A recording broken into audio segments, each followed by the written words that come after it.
নামাজের জন্য ওয়াজের মাহফিল করা লাগবে না, কারণ কোরআনে কারিমে আল্লাহ জানিয়েছেন আল্লাযীনা ইম্মাক্কান্নাহুম ফিল আরদি আকামুস সালাহ, আমি যদি ঈমানদারকে ক্ষমতা দেই তারা নামাজ কায়েম করবে।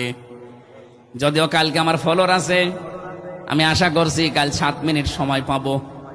কাল এই 15-20 সেকেন্ডের জন্য এটা তুলে ধরবো যে মাননীয় স্পিকার, যদিও নোটিশ দেওয়া লাগে, ওটা আবার পাশ করতে হয়, তারপরও কালকে সংসদে তুলবো ইনশাআল্লাহ, যে আমাদের দেশে 92% মুসলমান আমরা রাষ্ট্রীয়ভাবে নামাজ কায়েম চাই। উনি হয়তো বলবে যারা এই পক্ষে আছেন হ্যাঁ বলেন, হ্যাঁ তো হয়তো 77 জন নাই হাত তুলবে, বাকি 213 জন না।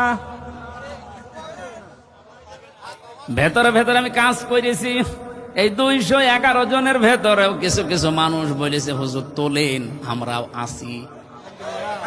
এরা যদি, আমার মনে হয় যতগুলো মানুষের সাথে যোগাযোগ করলাম, এ সবাই যদি কালকে কথাটা ঠিক রাখতে পারে, এটা হয়তো আগামীতে পাশ হবে। নোটিশ দিতে বলবে, দেব নোটিশ। দেওয়ার পরে যেই দিন বলবে আজকে হাত তোলেন যারা হ্যাঁ আছেন, আমি আশা করছি যেহেতু মুসলমান আমরা, খালি 2 জন হিন্দু আছে, গয়েশ্বর বাবু আর নিতাই চন্দ্র রায়, এই 2 জন বাদে সব আমরা অন্তত মুসলমান। নারী হোক আর পুরুষ হোক সব আমরা মুসলমান। 151 জন, বেশি লাগবে না, 151 জন যদি কালকে বলতে পারে মাননীয় স্পিকার আমরা হায়ের পক্ষে আছি, বাংলাদেশে আর নামাজের ওয়াজ করা লাগবে না, নামাজ আপনি পড়বেন, আপনার বাপ পড়বে। এটা আপনারা চান না কালকে? আপনারা কারা চান দেখি আগে হ্যাঁ বলেন তো, লিল্লাহে তাকবীর। দেখেন তো হাত তোলেনি কে?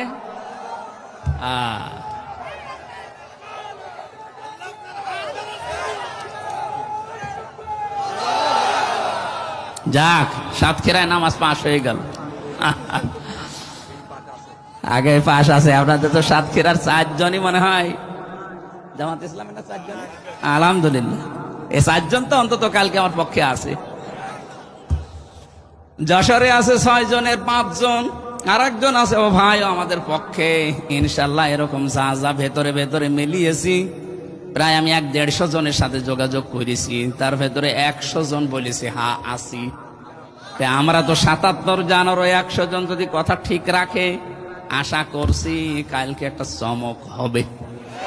কিন্তু ওরা যদি কথা দেওয়ার পরও কালকে কারো ভয়ে এভাবে করে থাকে, নেই আমি নেই, এমনি কথা দিয়েছিলাম, তাহলে আজ কালকে হবে না।